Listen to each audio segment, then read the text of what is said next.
Ako ang inyong Lolo Pael. At ako naman si Kabanong. At ito ang aming kwento.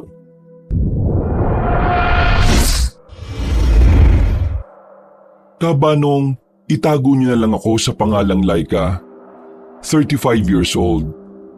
Magsisimula ang aking kwento nung nagpunta ako sa isang camping retreat.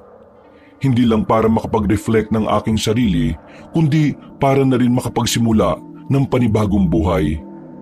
Dati akong laman ng mga malalaswang disco bar na panay ang pag-inom, pagmumura, pagyoyosi at pakikiapid.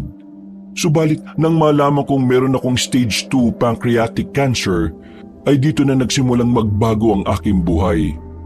Sinimulan ko yon sa isang retreat. Pinili ko ang pinakamalayo at pinakaliblib na lugar dahil gusto kong malayo sa katoksikan. Sa unang araw ko doon ay naging maayos naman ang pananatili ko sa nasabing lugar. Pero makalipas ang ilang araw sa pag-ikot-ikot ko ay meron akong nadiskubring lihim na silid sa isang yungib na nasa ibaba ng ilog. Sakop pa rin ito ng retreat area. At doon may makikita kong isang kakaibang nilalang na magpapabago ng aking buhay.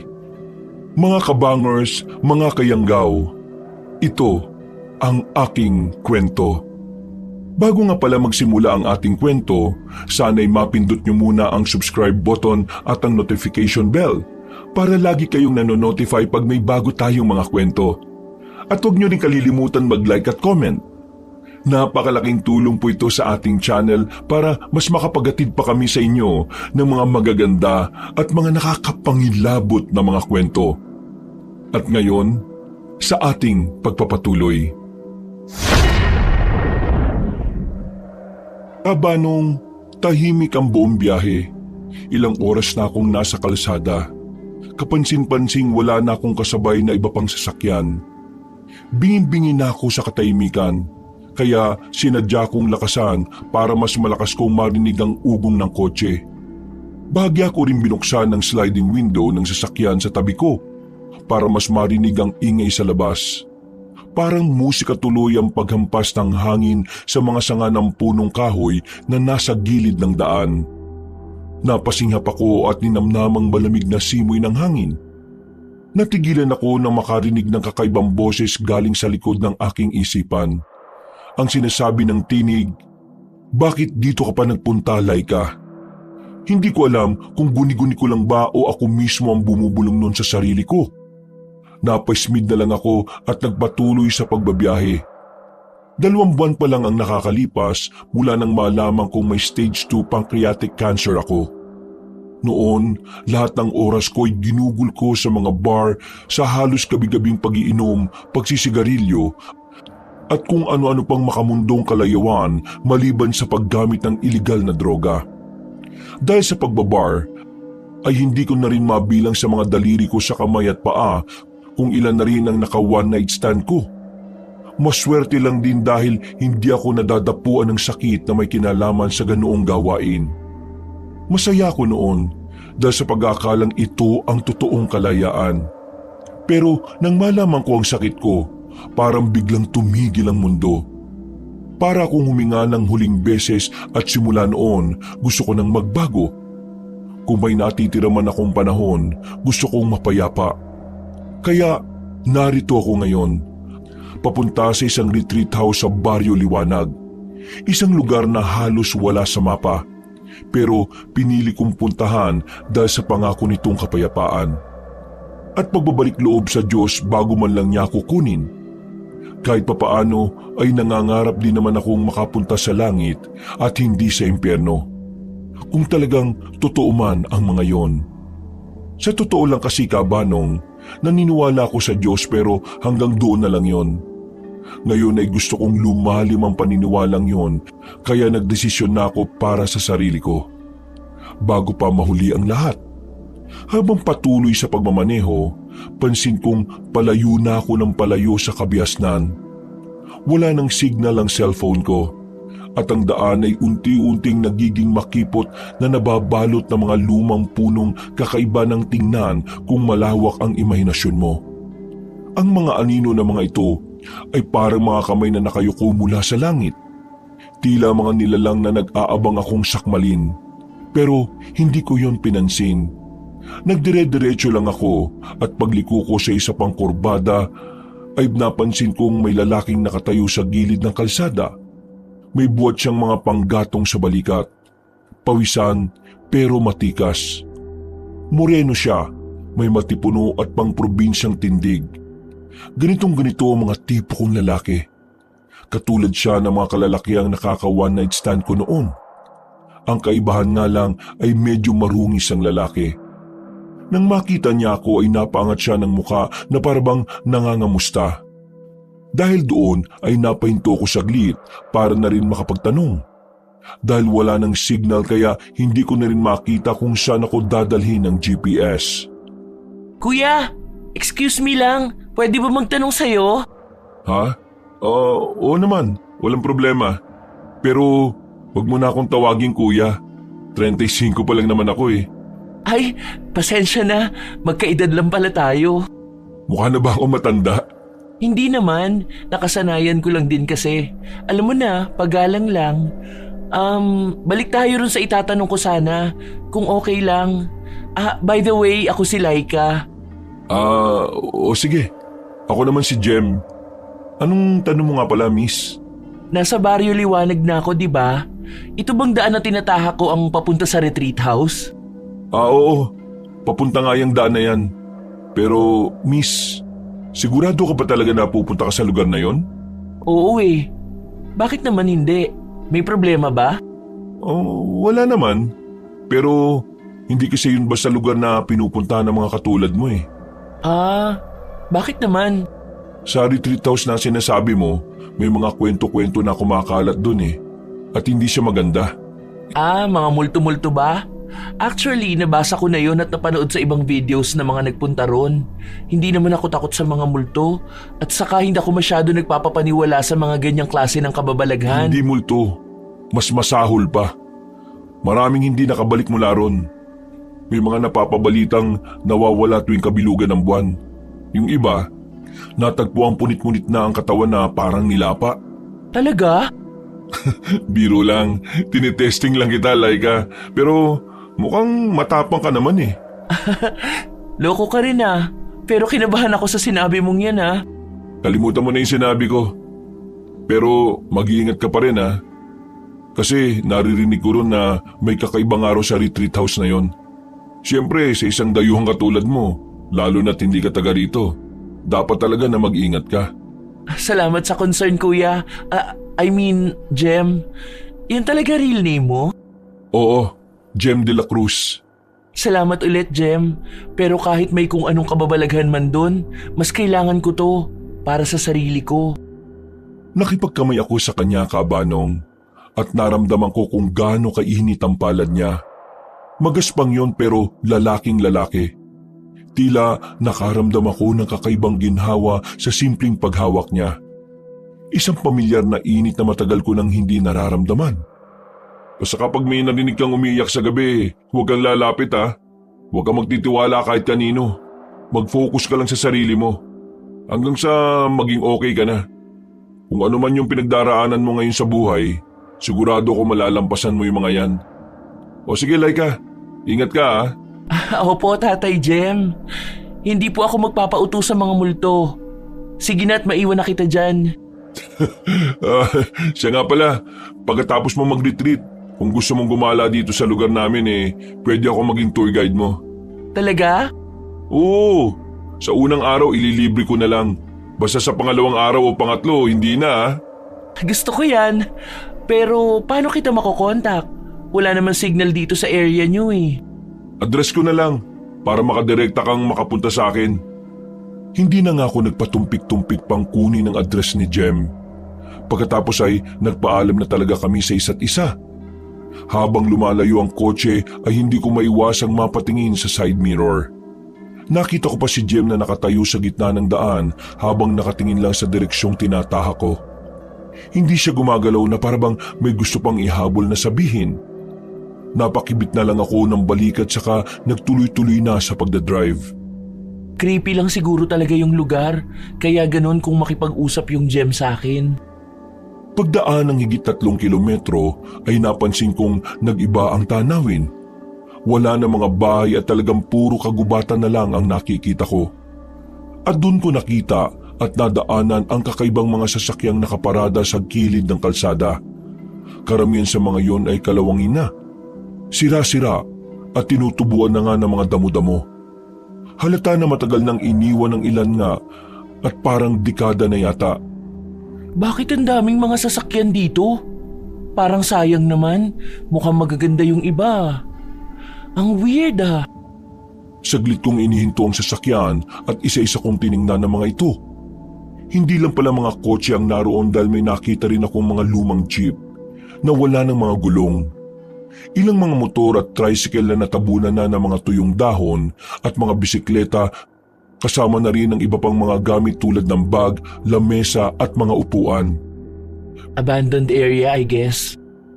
Bigla ko na lang naramdaman na parabang may kung anong lamig na dumaloy sa bato ko. Dahil dito ay nagtuloy-tuloy na ako sa pagmamaneho.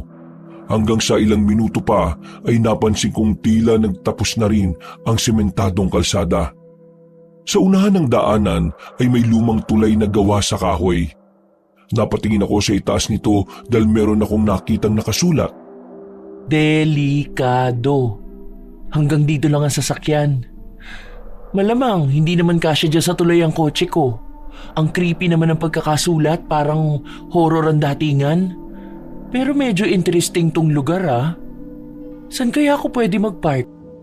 Iginilit ko na lang ang sasakyan na malapit-lapit sa tulay. Kinuha ko ang aking backpack. Sinarado ang kotse at nagsimulang maglakad papunta sa tulay. Ayon sa lumang mapa na nasa kanan, 1 kilometro lang daw mula rito ang retreat house. Okay, this is it, likes. Wala na talagang atrasan to, girl. Kahit anong mangyari, huwag kang uuwi hanggat hindi mo natatapos tong retreat for yourself. Habang naglalakad ay naririnig ko ang tunog ng tubig sa ilalim ng tulay. Malamlam ito na parang may bumubulong. Napayuko ako at sinilip ang ilog sa ibaba. Malalim ito at madilim na parang walang hangganan.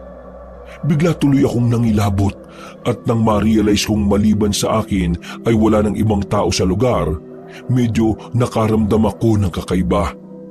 Sumagi na lang sa isip ko ang mga sinabi kanina ni Jem. Kalma lang, Laika. Retreat tong pinuntahan mo, di ba? Hindi survival horror. There's nothing to worry about. God is with me. All is well. Nagmadali na ako hanggang sa makalagpas sa tulay. Nadaanan ko ang wishing well at pagkatapos ay isang lumang gusali na sinasabi sa mapang naroon na gusali ng mga madre. Pero napaismid ako dahil ni isa ay wala naman akong nakita. May tao ba talaga sa lugar na to? Parang papunta yata ako sa Encantadia nito ah. Masyadong misteryoso tong place. Nagtuloy-tuloy pa ako sa paglalakad at makalipas ang higit 15 minutos ay nakita ko na ang mga sinasabing retreat house. Unang sumalubong sa akin ay ang amoy ng lumang kahoy at alikabok. Ang buong lugar ay napapaligiran ng mga punong akasya. At sa harapan ay may malaking krus na kalawangin na tila matagal nang nakatirik. Ang gusali ay 2 palapag. May mga sirang bintana at pinto. At sa malayo ay parang may sumisilip na anino mula sa loob. Hindi ko yung binigyan ng pansin, Kabanong. Pero nang marinig kong may mga tao, agad akong nakahinga ng maluwag. Nakapwesto silang 5 sa veranda kaya lumapit ako roon. Uy! There's a new girl in town, oh! Hi guys, I'm Kyla. Nagre-retreat din ba kayo? Yup! Ako si Lucy. Ito naman si Purper, Buena, Diaz at si Tardes. Mag-uumpisa pa lang daw ng program bukas kaya magpa-register ka na para makasabay mo kami sa orientation. Wow! Nice to hear that, guys. Buti naman at meron din palang ibang tao. Ang akala ko ako lang yung nagkamali ng booking eh. Nagtawanan sila pero kahit papaano, naramdaman kong hindi na ako ganun kalungkot. Habang nakikipagkamay sila isa-isa, ay dumating ang isang matandang babaeng madring matangkad pero maputla at may suot na itim na belo. Maigpit ang tingin niya na parabang laging may hinahanap na mali. Nagtatawanan pa nung unang mga kasama ko, pero nang sawayin sila ng madre ay natahimik kaming lahat. Wala talagang nagsalita dahil yun ang bili na matandang babae na nagpakilala bilang si Sister Alisa. Marami siyang ipinaliwanag at saka ko lang napagtanto na yun na pala ang orientation. Hindi kami nakapagtanong dahil ayaw niya na may ibang magsasalita habang nagpapaliwanag siya. At nang matapos na ay saka siya nagpataas ng kamay sa mga may katanungan. Pasensya na po, Sister Alisa. Tama ho ba ang pagkakaintindi ko na wala nang lalabas ng kwarto kapag alas 7 na ng gabi? Walang mag-iingay at walang sino man ang lalapit sa ilog? Follow-up question po, sister. Bakit po bawal po kaming magpunta sa ilog? Sayang naman kasi. Parang dun po yata yung pinakamagandang view rito eh. Nabigla kaming lahat sa sinabi ng madre. Pag alis na matandang babae, ay nagkatinginan na lang kami na halatang gulat na gulat pa rin. My God! Sinabi talaga yun ni Mother Sister Alisa? Or nagkamali lang ako ng pagkakadinig? Sinabi niya talaga yun. Hindi ka nabibingi, Lucy. Dahil narinig din naming lahat eh. Diba? Buena, Diaz, Tardes, Laika? Oo. Mas okay na pakinggan na rin siguro natin siya. Umiwas na lang muna tayo sa ilog kung ayaw nating mangyari sa atin yung mga sinabi ni Sister Alisa. Mali naman talaga natin na sobrang lalim ng tubig. Kahit gaano pa tayo kagaling lumangoy, malulunod nga tayo at mamamatay. Sabagay, may point ka naman. Ayaw ko pa mamatay eh. Ako rin, nagpunta ako rito para maliwanagan at ma-appreciate ang buhay, hindi ang mamatay, no? Why is it easy for all of you to say mamamatay? Nakakakilabot kaya pakinggan, kaya please, stop it na guys.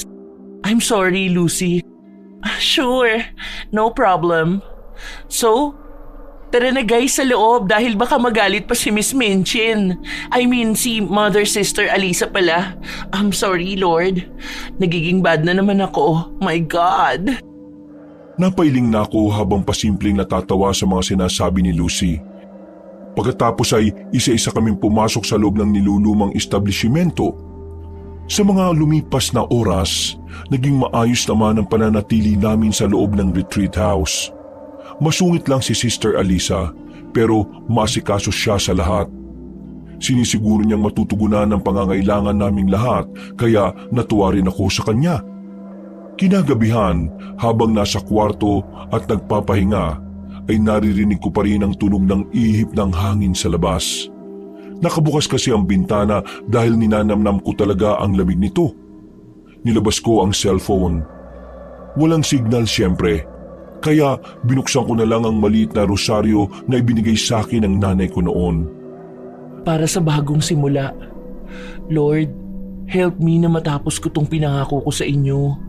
Alam ko po na saganang akin lang, wala akong kakayahan o madali akong maagaw ng tukso. Pero I trust your process. Sa'yo ko na po ipinagkakatiwala ang lahat. Bigyan mo pa po ako ng lakas para magawa ko pa ang mga bagay na dapat kong gawin bago mo po ako kunin. Napaiyak ako dahil alam kong anumang oras ay maaari na akong mamatay dahil sa sakit ko ngayon. Hindi na rin naman ako umaasang gagaling pa. Pero ang gusto ko lang talaga ay matapos ko na ang mga bagay na dapat ko pang gawin habang may oras. Gumaan ang pakiramdam ko pagkatapos ng panalangin at pag-iyak. At bago pa ako tuluyang makatulog, narinig ko ang mahina at halos pabulong na iyak ng mula sa labas na boses ng isang bata. Nanlaki ang mga mata ko dahil naalala ko ang ilang mga sanggol na pinalaglag ko.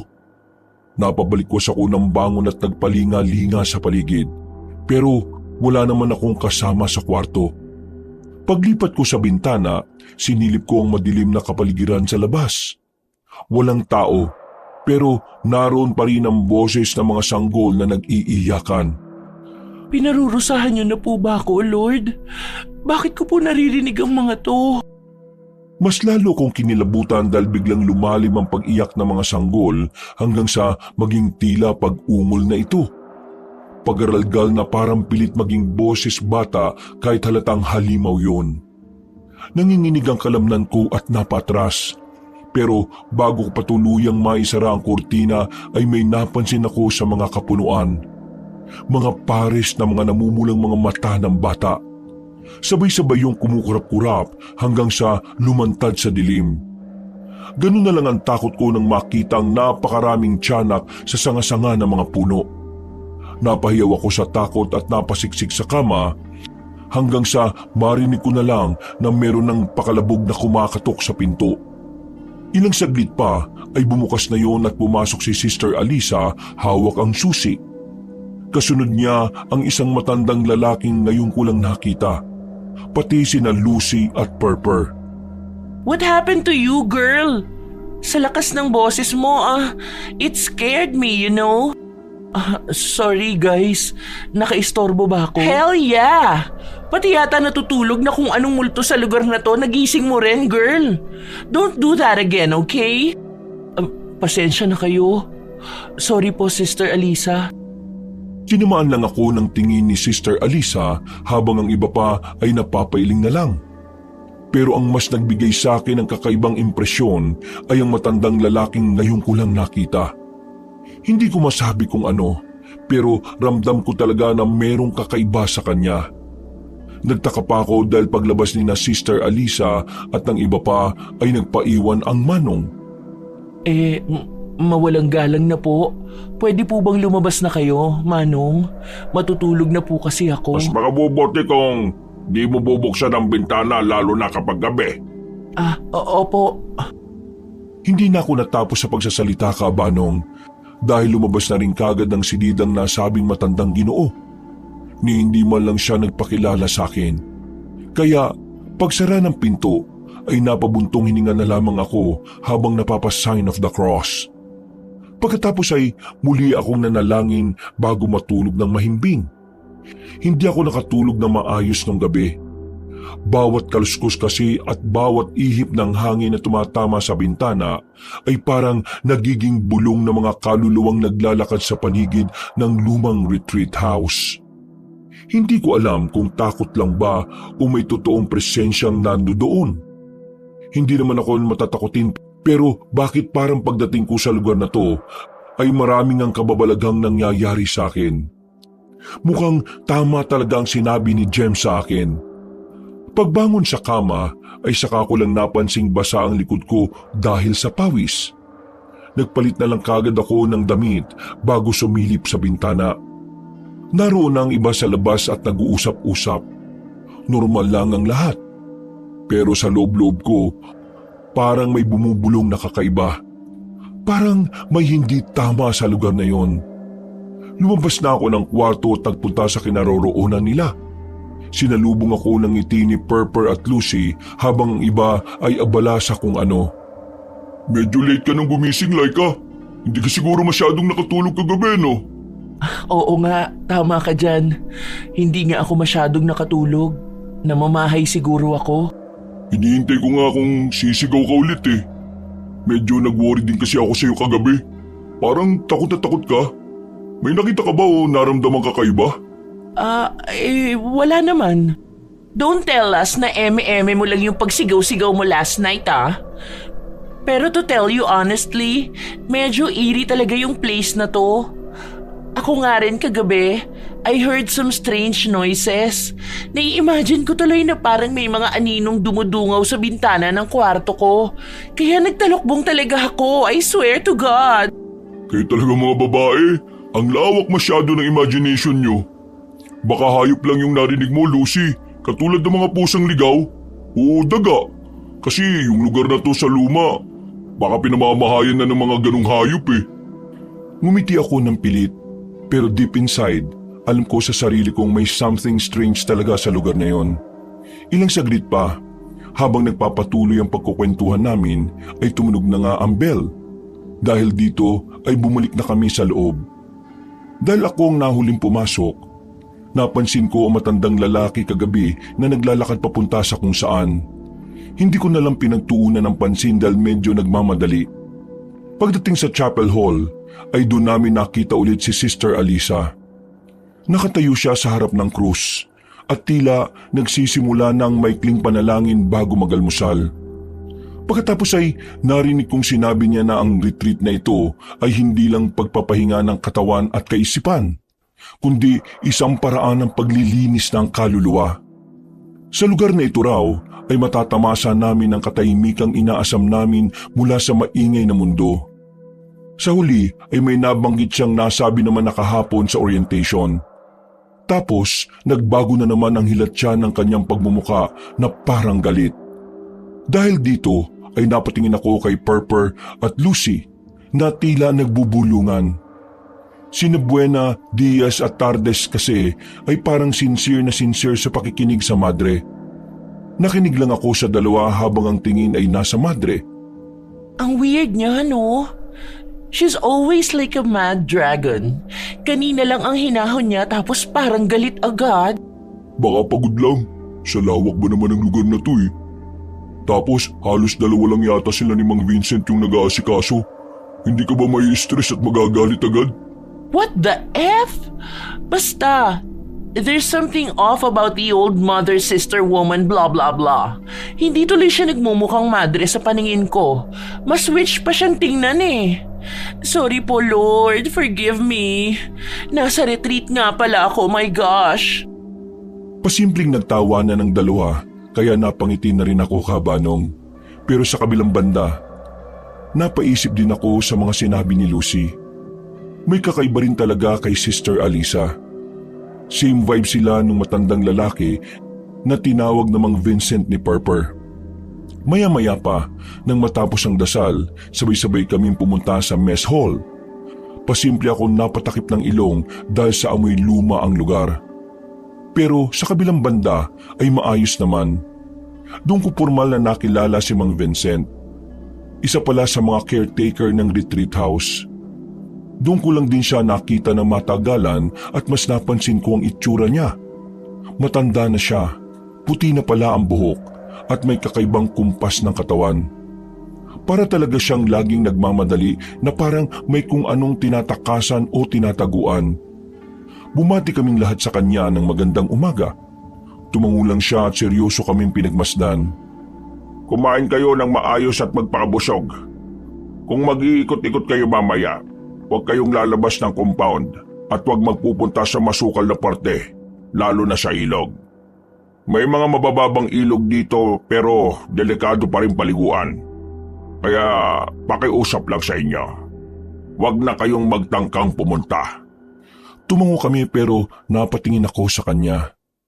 Nang magtagpo ang mga mata namin ay may naramdaman akong kilabot lalo na nang mapansin ko ang pangingitim ng ilalim ng mga mata niya. Parang may kung anong takot na humihila sa akin. Akala ko rin tuloy ay may kumislot sa kanyang panga kaya umiwas na kagad ako ng tingin. Ano yung nasa panga ni Mang Vincent? Pasimple ko siyang pinagmasdan ulit pero wala nang nakita kung anong gumagalaw-galaw sa kanyang panga. Napabuntong hininga na lang ako dahil naisip kong imahinasyon lang ito. Pagkatapos ng pagkain ay tinalakay na ulit ni Sister Alisa ang tungkol sa reflection activities. May mga nakahandang journal, dasal at meditation sessions. Pero dahil sanay ako sa ingay ng syudad, hirap ako makiramdam ng katahimikan. Kaya na magkaroon ng kalahating oras na break session ay naisip kong maglakad-lakad muna sa palibot ng lugar. Napaka-presko ng hangin sa labas dahil sa mga punong mayayabong. Nakakaginhawa talaga ang katahimikang bumabalot sa lugar. Pero kahit anong ganda ng paligid, may nakatagong misteryo sa bawat sulok ng retreat area. Hindi ko lang pinapansin habang naglalakad, pero pakiwari ko ay may nagmamanman sa akin. Nagtuloy-tuloy ako hanggang sa marinig ang lagaslas ng ilog. Sumagi sa isip ko ang sinabi ni Mang Vincent na huwag bababa roon. Pero dahil may katigasan ang ulo ko, kaya hindi ako nakinig. Ginawa ko pa rin ang bawal. Na-curious kasi ako. May nakita kong isang lumang kubo malapit sa gilid ng ilog. At may daang pababa na halatang sinadyang gawin. Akala ko ba bawal bumaba sa ilog? Pero bakit may kubo tapos may daan pa pababa? Ano kayang meron sa baba nito? Matingnan nga. Miss Laika! Uy! Mang Vincent! San po kayo papunta? Bakit may dala po kayong mga Di panggatong? ba't pinaalalahanan ko na kayong bawal dyan magpunta sa ibaba ng ilag? Madulas dyan at baka madisgrasya ka pa. Gagawan mo pa kami ng problema rito eh. Pasensya na po. Sorry po talaga, Mang Vincent. Na-curious lang ako kung anong meron sa ibaba. May kubo kasi sa banda ron eh. Dahil sa kuryosidad ng pusa, kaya siya napahamak. Po? Hindi lahat ng nakikita na maganda ay maganda talaga, iha. May mga bagay na mas mabuting hindi na nakikita. Hindi ka dapat na parito kung di ka marunong sumunod sa mga patakaran. Sige na, bumalik ka na ron dahil magsisimula na yung pangalawang session nyo ng refleksyon. Sige po. Pasensya na po, Mang Vincent. Tumalikod na ako at naglakad palayo kabanong. Pero kalaunan ay nilingon ko rin ulit ang matandang lalaking caretaker. Naglalakad na siya patungo sa direksyon ng kubo. Kinagabihan, matapos ang session ng reflection sa buong maghapon, ay dumiretso na kami sa mess hall para mag-dinner. Nagpatuloy ang kwentuhan hanggang sa matapos kami. Mayang-maya lang ay nagsariling na ulit sina Buena, Diaz at Tardes. Si Lucy at Purper naman ay di ko na rin alam kung saan nagpunta dahil pagkatapos kong magbanyo ay nawala na sila. Dahil nagpapababa ako ng kinain kaya naglakad-lakad muna ako sa pasilyo. Hanggang sa makita ko si Purper sa isang gilid na nagbabasa ng Biblia. Uy, nandyan ka pala. Pasensya na at baka naistorbo kita. Maingay yata yung yabag ng paa ko. Hindi naman. Di nga kita halos napansin kung hindi ka nagsalita eh. Ganun ba? Nagbabasa ka pala ng Bible. Buti na pagtsatsagaan mo, no? Ako nga kanina dun sa session, antok na ako. Mahilig kasi talaga ako magbasa. At mukhang interesante itong basahin eh. Baka paglabas ko rito magpapari na ako eh. Maganda yan. Congrats na kaagad sa'yo, Perper. Hindi mo yata kasama ngayon si Lucy. Maagang natulog. Inantok din siya katulad mo. Kaya yun, nandun na yata sa kwarto niya. Ganun pala. Pasensya na at ang dami kong tanong ha. Baka nakakaistorbo na ako sa'yo. Hindi naman, matulog na rin ako. Tinatapos ko lang tong isang chapter. Natigil na ang pag-uusap namin dahil mula sa hindi kalayuan ay pareho kaming nakarinig ng sigaw. Alam namin ni Purper na hindi yun imahinasyon at sigurado kaming tao ang may gawa nun. Kaya nakatinginan kami. Tiniklop kagad ng lalaking chubby ang hawak niyang libro, saka tumayo at tumingin sa pinanggalingan ng sigaw. Narinig mo rin ba yun, Laika? Oo, sigaw ng tao yun na parang humihingi ng tulong eh. Puntahan kaya natin. Ha? Sigurado ka? Oo, baka kasi na-aksidente o kung ano. Katulad ng sinasabi ni Mang Vincent, baka nagpunta sa ilog at nadulas. Baka ganun yung nangyari. Humingi kaya tayo ng tulong sa iba? Saka na kapag nakita na natin yung sumisigaw.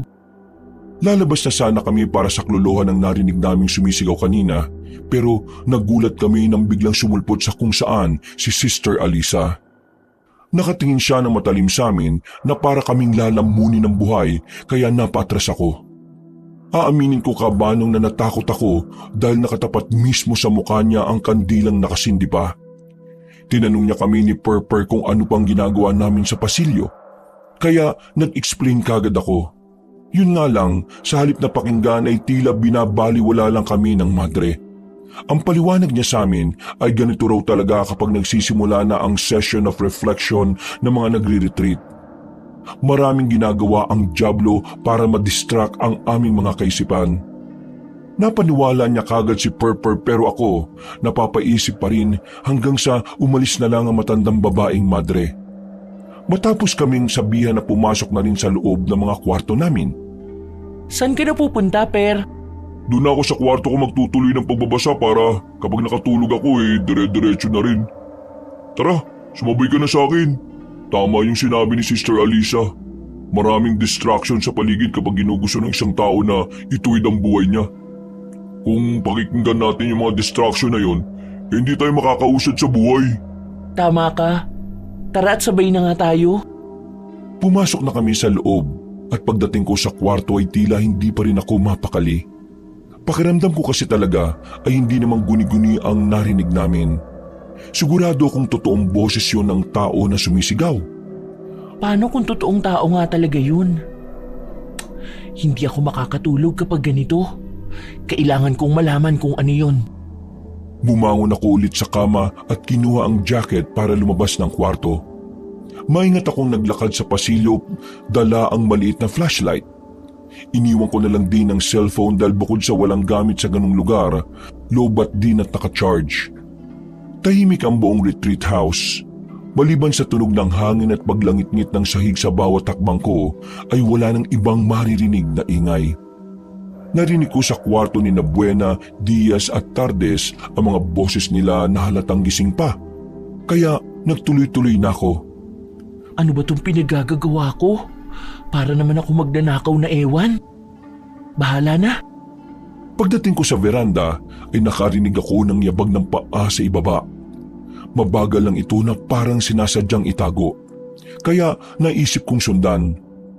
Akala ko nga nung una ay isa kay Lucy at Purper pero nagkamali ako dahil parang kakaiba ang kilos ng misteryosong nilalang. Alam kong hindi yun ang mga kasama kong nagpunta rito. Sa kakasunod ko ay hindi ko na namalayang malapit na ako sa ilog. Napagtanto ko na lang nang marinig ang lagaslas ng tubig ilog mula sa hindi kalayuan.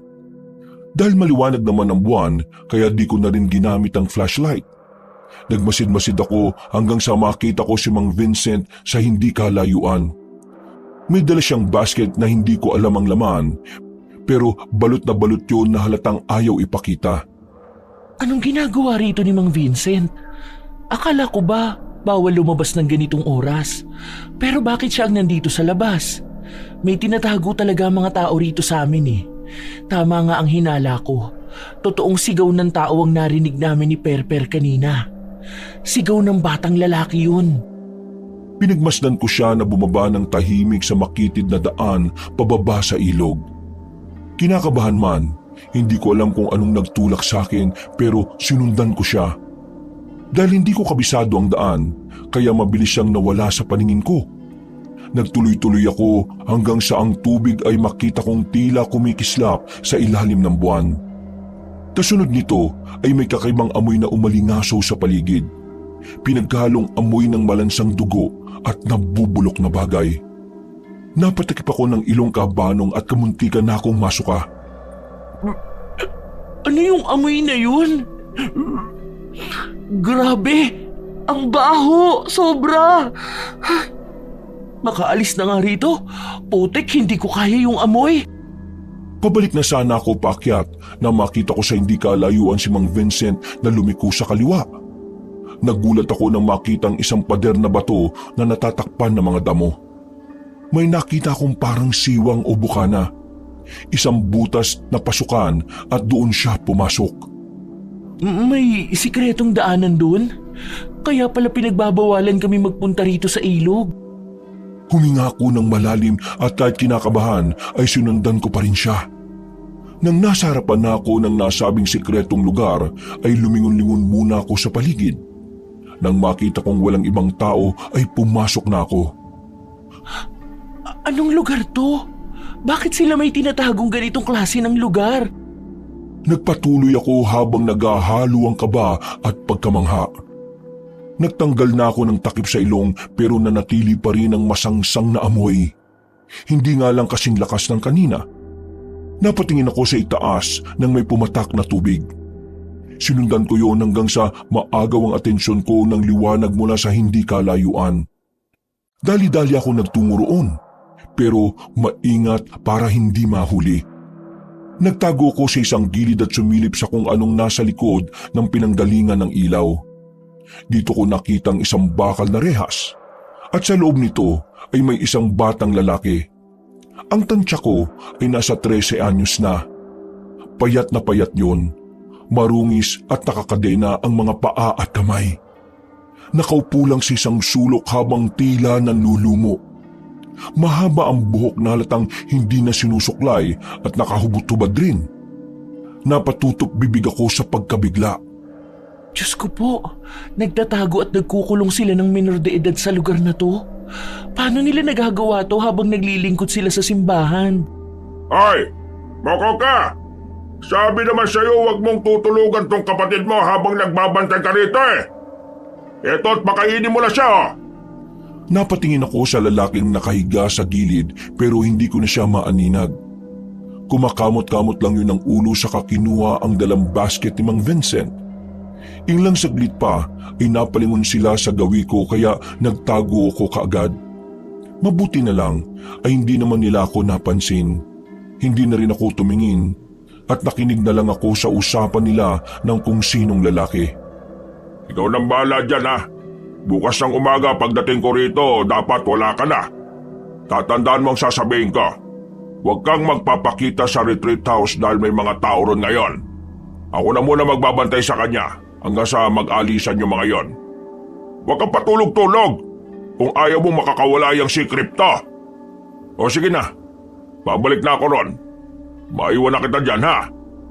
Nang marinig ko yun, ay dali-dali akong tumakbo palayo sa lugar na yon, Kabanong. Nang pakyat na ako sa ilog ay nadapa pa ako at napasigaw. Pagtingin ko sa likuran, sa ibaba ay nakita ko na nagulat din si Mang Vincent. Ay! Sino yan? Shete, buti hindi niya ako nakilala. May tao ba dyan? Bago pa niya ako makilala at makita ay nagmadali na ako hanggang sa makabalik sa aking silid. Nagkungari akong walang nalalaman sa nangyayari hanggang sa makalipas lang ang higit kalahating oras, narinig ko na lang na may nangangatok sa mga silid. Kinusot-kusot ko ang mga mata ko at ginulugulo ang buhok ko para magmukha akong naalimpungatan. Nang nasa pinto ko na kumakatok, matagal ako bago nagbukas. Bakit po? Ay, Sister Alisa? Mang Vincent? Bakit po kayo nangatok? Anong oras pa lang po oh? 12:00 pa lang eksakto. Lumabas ka ba sa kwartong ito? Po? Isa naman po ako pupunta. Maigpit ko kayong sinabihan na huwag lalabas pag 10 oras na ng gabi, hindi ba? Kaya nga po. May nangyari po ba? Sagutin mo ang tanong ko sa iyo. Lumabas ka ba ng kwartong ito? Hindi nga po. Sinabihan na rin po kami ni Sister Alisa kanina nung nasa pasilyo kami ni Perper. Di po ba, Sister? Napapatango ang matandang babae habang nakatingin kay Mang Vincent. Dahil dito ay nakaligtas ako sa paghihinala ng matandang lalaki. Pero hindi ko pa rin inaalis sa sarili ko na nagdududa na siya sa akin. Pag-alis nila ay nakahinga ako na maluwag. Pero hindi na maaalis sa isipan ko ang tungkol sa mga nasaksihan ko sa ibaba ng ilog. Ang sasama nila. Kailangan, bago ko umalis sa lugar na to, mapakawalan ko yung batang yun. Tama, bukas tiyempo ako para pakawalan yung batang yun. Saka ko nalang sasabihin sa iba kapag nakita na nila yung batang lalaki. Mas maniniwala sila kaagad kapag may ebidensya na. Dapat makaalis na kami sa lugar na to at mapahuli ang mga taong gumawa ng hindi tama sa kawawang bata na yun. Sinikap kong makatulog kahit ang totoo ay panay-panay ang pagdalaw sa isip ko ng mga nangyari kanina. Kinabukasan, nagpanggap na akong ayos lang ang lahat. At habang nagpaplano ko sa isip ko, ginampanan ko pa rin ang mga sesyon ng retreat para hindi makahalata si Mang Vincent at Sister Alisa. 5:00 ng hapon ay tapos na kagad ang sesyon. Umalis kasi saglit si Sister Alisa para magpunta sa bayan. Babalik din daw siya kaagad para magapunan. Nagkanya-kanya na rin muna ang lahat. Sina Buena, Diaz at Tardes. Katulad ng dati ay tila may mga sariling mundo pa rin. Si Lucy at Purpur naman ay nagkaroon ng heart-to-heart talk. Sinasama nila ako pero tumanggi ako dahil nga para makagawa na ako ng paraan upang mailigtas ang batang nakakulong. Sinamantala ko ang pagkakataon dahil abala ang lahat. Nakita ko rin kasi si Mang Vincent na nagsisibak ng kahoy. Walang nakakaalam, dumiretso na ako sa ilog. Pagpasok ko sa sikretong silid kuweba roon ay wala nang bantay kagabi. Wala akong ibang dinala maliban sa cellphone na walang signal at ang susi ng sasakyan ko. Sinuksok ko ang mga to sa bulsa kong di-zipper para masigurong hindi to mahuhulog. Just as I expected, wala na yung lalaki. Maitatakas ko na talaga yung batang lalaki. Narinig kong tumunog ang kadena, kaya lumapit ako ng bagya sa rehas. Nag-torch ako gamit ang cellphone. Gusto ko rin kasing kunan ng picture ang bata bilang ebidensya. Nang itapat ko ang ilaw ay lalo kong nanlumo. Kaawa-awa talaga ang kalagayan ng batang lalaki, Kabanong. Nakasiksik lang siya sa isang sulok habang nagtatakip dahil sa pagkasilaw. Hey, okay ka lang ba dyan? Narinig kong tinawag kang Crypto. Nagtataka lang ako bakit ka kinulong dito ni Mang Vincent. Pero huwag ka mag-alala dahil tutulungan kita. Walang sagot ang batang lalaki. Tanging paghinga lang ng mabagal na parang pinipigil ang naririnig ko. Lumapit pa ako at sinubukang silipin ang mukha niya. Pero dun ko nakita na nakangiti siya sa akin. Ay, anong ginagawa mo rito? Mang Vincent! Sinasabi ko na nga be, ikaw yung lumabas kagabi. Bakit po kayo nagkukulong ng bata rito? Anong klase kayong tao? Naglilingkod pa naman kayo sa bahay ng Diyos. Huwag ka magsasalita na parang meron kang alam, ha? Malinaw naman kung ano to. Nang-aabuso kayo ng tao. Dahil dyan, sinisiguro kong makukulong kayo. Kung ganon, wala na ako mapagpipilian kundi ang patahimikin ka. Inexpect ko na ang ganitong pagkakataon. Kaya nang sumalakay ang matandang lalaki ay inihanda ko kagad ang pepper spray ko. Palagi kasi akong may dala nito para magamit katulad sa ganoong pagkakataon. Nagsisigaw si Mang Vincent habang nakahawak sa kanyang mga mata. Sinamantala ko ang pagkakataon. Binundol ko siya at pareho kaming natumba. Tumama ang ulo niya sa maliit na mamasamasang lupa kaya siya saglit na nawala ng malay. Hinanap ko kagad ang susi hanggang sa makita ko yon. Ang kaso nga lang ay sobrang dami ng hawak niyang susi kaya inisa-isa ko na lang. Huwag ka mag-alala, Crypto. Aalis tayo rito, pangako ko. Mabubuksan ko tong rehas. Hintay ka lang. Nanatili namang nakatingin ang batang lalaki habang nakangiti pa rin ng makahulugan. At habang sinusubukan ko ang mga susi ay panay din ang lingon ko kay Mang Vincent. Natataranta ako nang makita kong kumilos na ang matandang lalaki. Dahan-dahan na siyang tatayo para pigilan ako. Swerte naman na nalagay ko na ang susi sa kandado. Binuksan ko kagad ang rehas at papasok na sana ako sa loob pero hinawakan ako sa buhok ni Mang Vincent. Nagpambuno kami ulit pero naihagis ko na kay Crypto ang susi para makalagan niya ang sarili niya sa pagkakakadena. Hindi mo alam ang ginagawa mo! Alam ko! Alam ko kung paano tutulong sa batang inaabuso mo! Nanghina ako at napaluhod matapos masuntok sa tiyan. Napasok rin ako ng tubig at napamaluktot. Para akong papanawan ng ulirat habang pinagmamasdan ang matandang lalaki. Nang unti-unti na ulit luminaw ang paningin ko, doon ko na napansin na nakatayo pala ng patalikod si Mang Vincent sa rehas na pinagkukulungan ni Crypto. Narinig din namin ang pagkalansing ng mga kadena, sinyalis na nakakalag na. Pagkuwan ay nakita ko nga ang batang lalaki na nakangiting tila abot tenga. Habang dahan-dahan siyang tumitingala, narinig ko ang tunog ng pag-unat ng laman sa panga niya. Bumuka, parang ahas na binubuksan ng bibig para lumamon. Hindi ka tumulong, babae! Mas lalo mo lang pinalala ang sitwasyon dahil pinakawalan mo ang halimaw! No! Bago pa matapos ni Mang Vincent ang pagsasalita, ay kitang-kita ng dalawa kong mga mata kung paano siyang lapain ang buhay ng batang lalaki. Halos mga lahati ang katawan ng matandang lalaki matapos siyang lamunin. Gulat na gulat ako dahil parang naging sawa ang bibig ni Crypto. Napatras ako at napatakbo ng mabilis. Sa sobrang taranta ay hindi ko na pinapansin ang dinaraanan ko hanggang sa madulas ako at dumaus-us pababa. Nahulog ako sa tubig pero nakaahon din kaagad. Napatakip ako ng ilong dahil sa sobrang baho ng amoy at umaalingaso ang pagkabulok. Paglingon ko sa paligid ay saka ko lang namalaya na tila imbakan ng kung ano-anong karning nabubulok ang nahulugan ko. Dali-dali akong umahon at pagdating sa isang gilid ay sumuka ako ng sumuka. Pero natigil yun nang marinig ko ang tila ungol ng halimaw mula sa loob ng kuwebang silid. Pagkalaon ay narinig ko na rin ang boses ni Mang Vincent na tila nagmamakaawa sa paghingi ng saklolo. Hindi ako nakagalaw sa sobrang pagkabigla ko, Kabanong.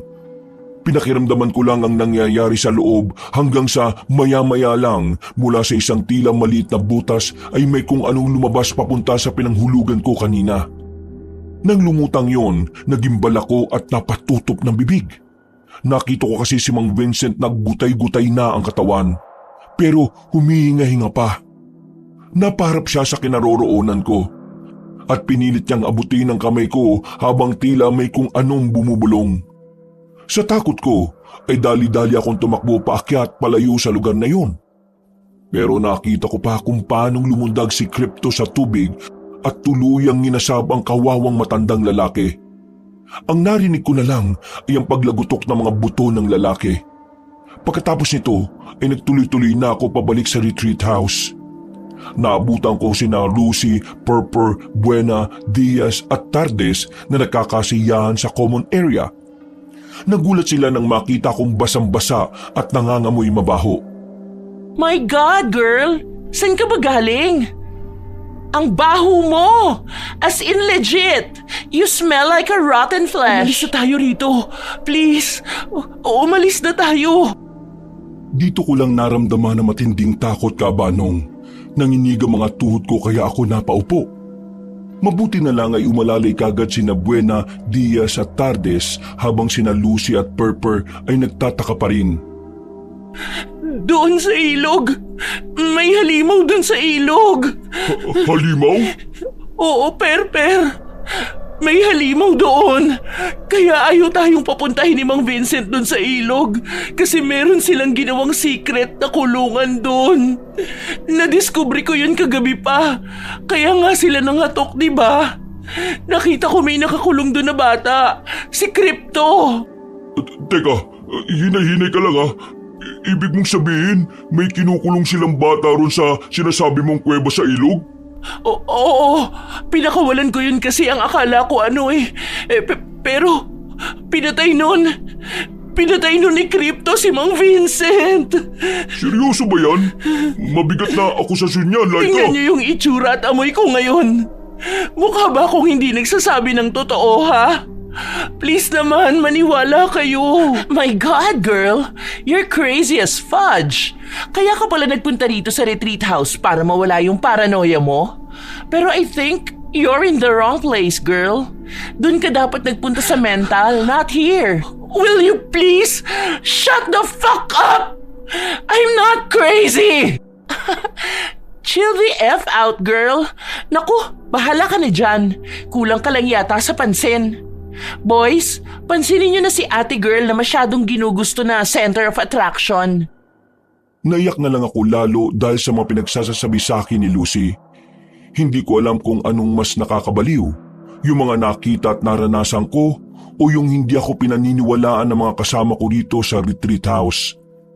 Ilang beses kong sinubukang ipaliwanag sa kanila ang mga nangyari. Kung paanong nakita ko si Mang Vincent kagabi sa kuweba at kung paanong naging halimaw ang batang si Crypto na pumatay mismo sa caretaker. Habang pinagtatawanan nila ako, hindi pa rin maalis sa isip ko ang hindi kaaya-ayang sinapit na matandang lalaki. Hindi nila ako pinapansin at pinararatangan pa na parang baliw. Kaya wala na rin talaga akong magawa pa. Laika, baka naman bangungot lang yun. Sa sobrang ilusyonada mo yata, binabangungot ka na ng gising, girl. Hindi ito biro, Lucy. Nakita ko mismo ng dalawang mga mata ko. I bet that you're a drug addict, kaya ganyan na yung mga hallucination mo. Anong sinabi mo? Kung ayaw mo maniwala sa mga sinasabi ko, manahimik ka na lang at huwag ka na magkalat ng kwento na hindi totoo. Kayong lahat! Sige, huwag kayong maniwala. Pero kapag may nangyaring masama sa inyo, hindi ko na kasalanan. Aalis na ako sa lugar na to habang papalubog pa lang ang araw. Baka pwedeng hintayin muna natin si Sister Alisa. Hindi ko na kayang maghintay, Perper. Hindi ako mamamatay sa lugar na to. Pero kayo, kung gusto nyo, fine, magpaiwan kayo. Maniwala kayo sa sinasabi ni Lucy. Tahimik lang sina Diaz, Tardes at Purper. Kita ko sa mga mukha nila ang pag-aalinlangan. Pinilit nilang huwag matawa pero halata sa mga mata nila ang pagdududa. Si Lucy naman ay tumikim at umiling na parang pinagtatawanan ako sa isip. At sa gitna ng katahimikan ay may narinig kaming naglalakad mula sa labas. Mabagal at mahina pero mabigat ang yabag na parang bawat takbang ay may kasamang kaluskos ng tuyong balat. Napalingon kami sabay-sabay at ganoon na lang ang gulat ko sa nakita. Si Mang Vincent ay buhay na buhay. Malinis ang kasuotan niya, maayos ang suot na sombrero at walang kahit isang gasgas. Hindi kagaya ng inilarawan kong duguan kanina. Nanlaki talaga mga mata ko, Kabanong, na pakiramdam ko ay luluwa sa pagkabigla. Magandang gabi sa inyo. Oh, ayan. Laika the Entitled. Si Mang Vincent. Buhay na buhay. Anong sinasabi mong patay na siya at nilamon ng halimaw? Hindi ako makagalaw sa takot at pagkabigla. Parang may malamig na kamay na humawak sa batok ko. Paulit-ulit na naglaro sa utak ko ang nangyari kanina. Alam ko sa sarili ko na pinatay na siya ng halimaw na si Crypto. Pero ano itong nakikita ko ngayon? Imposible. Oo, imposible talagang sinasabi mo. Tonta! Hindi siya yan! My God, whatever! Nababaliw ka na nga talaga. Habang kami ay nakatunghay, ngumiti lang si Mang Vincent. Pero may kung anong mali sa ngiting yon. Halatang pilit na parang ginuhit lang ng laman sa balat na ayaw sumunod. Nilapitan niya kami ng dahan-dahan kaya napatras ako. Oh, para ka nakakita ng multo, Laika. Lumayo ka! Alam kong hindi ikaw si Mang Vincent! Patay na siya at nilapanan ng halimaw na yon! Oh, what the... Ikaw yung halimaw! Siya yung halimaw, mga kasama! Lumayo kayo sa kanya! Masyado mo naman akong binubuko kagad, Lucy. Nagulat ang mga kasama ko dahil sa sinabing yon nang inaakala kong nagpapanggap na si Mang Vincent. At sa isang kisap mata ay may biglang kumislap. At bago pa kami makagalaw lahat, ay nakita kong tumulis na ang mga kuko ng halimaw na nagpapanggap na si Mang Vincent. Para tong kutsilyo pero mas mahaba, mas makintab at may hugis na parang kaliskis ng isda. Tumingin yon kay Buena na siyang pinakamalapit kaya natunugan ko na ang gagawin ng nilalang. Buena! Lumayo ka sa kanya! Pero huli na. Isang mabilis na saksak sa leeg ni Buena ang ginawa nang nagpapanggap na si Mang Vincent. Bumulwak kagad ang masaganang dugo kaya napatras ang maskuladong lalaki habang napapahawak sa kanyang leeg. Narinig at nakita kong napasigaw si Lucy sa pagkagimbal habang lahat kami ay gulat na napapatras. Nang mapagtanto naman ni Buena ang nangyari sa kanya, nanginginig siyang gumewang-gewang pero bago pa man siya bumagsak ay nasolusyon ni Diaz na kagad inilayo sa nagpapanggap na si Mang Vincent. My God! Mang Vincent, anong ginawa mo kay Buena? Are you freaking crazy? Hindi nga siya si Mang Vincent! Halimaw siya! Lumayo kayo! Dali-daling pinisil ni Diaz ang sugat niya para pigilan ang pag-agos ng dugo. Sa kabutiang palad ay hindi yung ganun kalalim at hindi nasa pulang vital parts kaya ayos-ayos pa rin si Buena. Medyo nahihilo lang siya dahil sa takot at sa dugong nabawas. Habang nangyayari ito, nakatitig lang sa amin si Mang Vincent. Pero ngayon ay may kakaiba na. Sa ilalim ng ilaw ng lamparang nakasabit sa kisame, napansin ko ang makintab na bagay sa kanyang balat. Una kong inakalang pawis, pero nang gumalaw siya ay nagliwanag yun na parang kaliskis ng reptilya. Diyos ko po, ano yung nasa balat ni Mang Vincent? Siya nga yung halimaw na lumapa kay Mang Vincent! Umalis na tayo rito, guys! Ngumiti ang matandang lalaki na parang isang demonyo. Dahil dito ay lalo kaming napatras sa takot. Umalingaw-ngaw ang nakakakilabot niyang tinig na parang may kasabay na alingaw-ngaw ng halakhak mula sa ilalim ng lupa. Ilang saglit pa ay unti-unti na siyang nagpapalit ng boses. Mula sa pagiging garalgal ay nagiging para itong isang bata, ang orihinal na boses ni Crypto. Alam niyo ba kung gaano katagal akong ikinulong ng Lolo Vincent ko? 5 taon na. 5 taon ako nakatira sa isang madilim at mabaong yungib. Kinakain ko ang lahat ng gusto niyang ipakain sa akin. At nagpapasalamat ako sa iyo, ate, dahil pinakawalan mo ko. Kaya ngayong malaya na ako, magagawa ko ng lahat ng gusto ko. Uunahin ko sa pagpatay ang mga nandito sa impyernong lugar na ito. At bilang ganti sa pagliligtas mo sa akin, hindi kita papatayin kagad. Ihuli na kita para makita mo kung paano ko lapain ang mga kasama mo dito.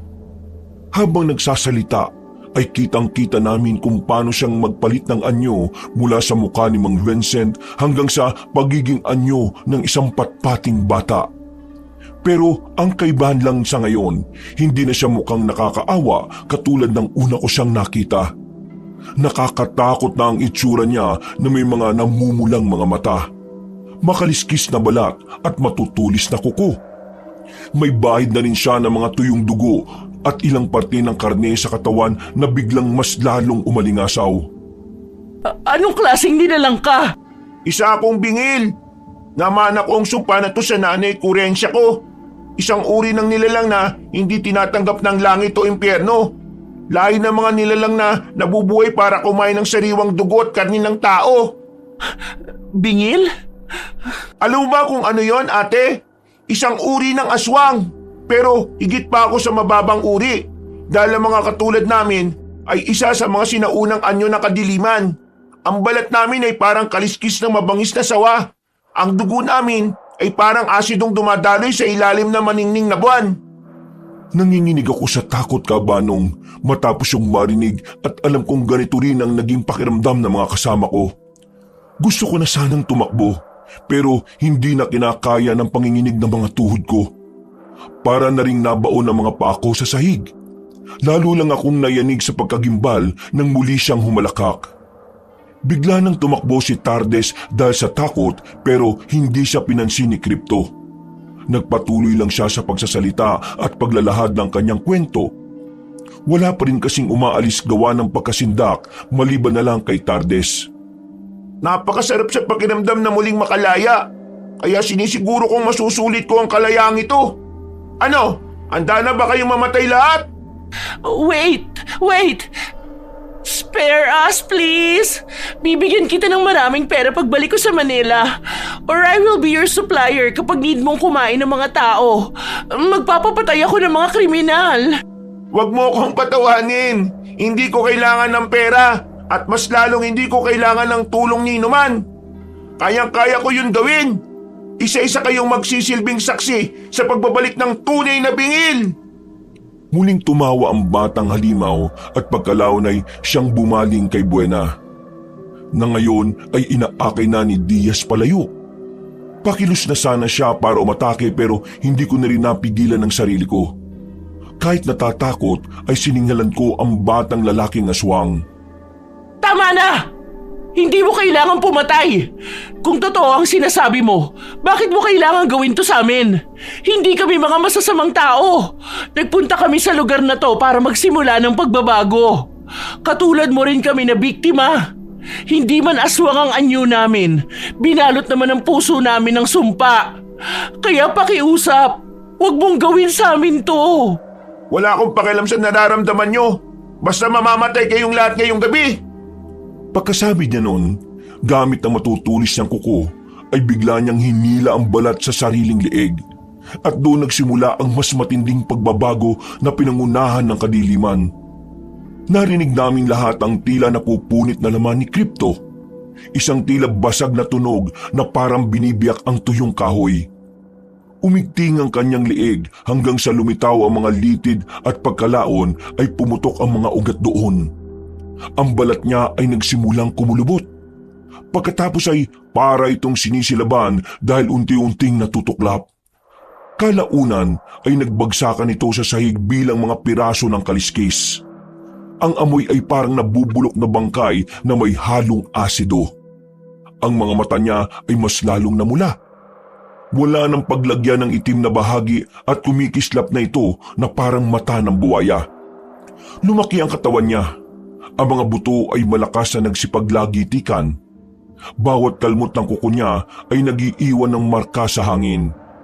Dito na napalingon sa aming lahat si Purper at saka sumigaw ng malakas. Magsitakbo na tayong lahat! Bilisan niyo! Bago pa kami makakilos ay wala na kaming natakbuhan. Ang pinto kasi sinarado na ng kung anong lakas na parang sinisipsip ng lupa. Lumingon ako at nakita kong pati ang mga lampara ay unti-unting nangamatay. Hanggang sa ang tanging liwanag na lang na naiwan ay ang nasa bandang harapan ni Crypto na unti-unti nang nag-aanyo ng isang bingil. Nagsimula na ring magbagong mukha niya. Maraming beses yung tila na punit habang naglalaglagan sa sahig ang tuyong kaliskis ng ahas. Ang dila niya'y mahaba at lumalabas-labas habang naglalabas siya ng ingay na parang sumisitsit. Pagkalaon ay tumutulo ang laway na kulay itim at pagpatak nito sa sahig ay umusok yon.